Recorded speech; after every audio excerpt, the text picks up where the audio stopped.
Good morning Israel! Good afternoon Philippines! So ayan guys, ngayon ay October 6.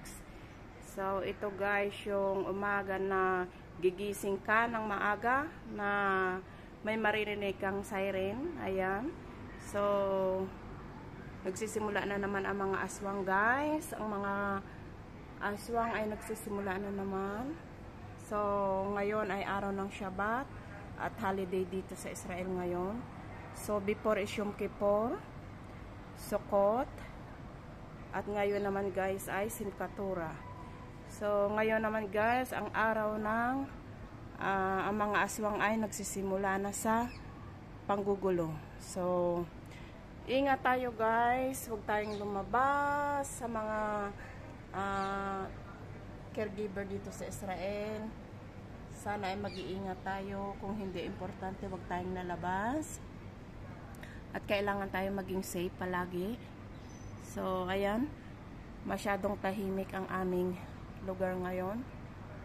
So, araw ng Shabbat. So, ayan guys. Ang mga sasakyan, nakaparada lang dito sa gilid ng apartment. Ayan. Napakatataas ng mga building. So, ang ganda ng view. Napakatahimik. So,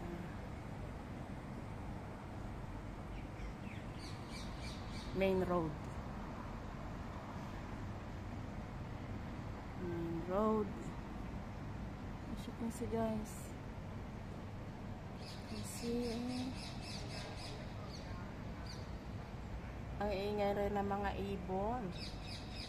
Naririnig nyo guys. Ang huni ng mga ibon, pati ang mga ibon ay nagpapanik na rin guys.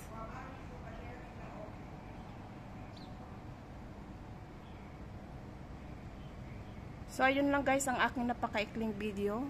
So we pray the Israel na sana ay maging safe ang lahat. Ayan, kasi nagsisimula na naman ang mga aswang. Either may nakapasok dito at saka meron tayong ang mga nagpapalipad sila sa himpapawid. So, ayun guys. At sana ay ipag-pray nyo na maging safe ang Israel. At yung mga tao naman dito is mag-iingat at wag lumabas. So, palagi tayo mag-iingat guys. Kasi hindi natin alam pwedeng mangyari sa labas. So, at isa pa ay may rakitot. So, maging safe tayo dito lang sa loob ng bahay. So, yun na guys ang napakaikling video. Napakaikling kong video. Maraming salamat guys. Maraming salamat sa panonood. Bye bye guys. Bye bye.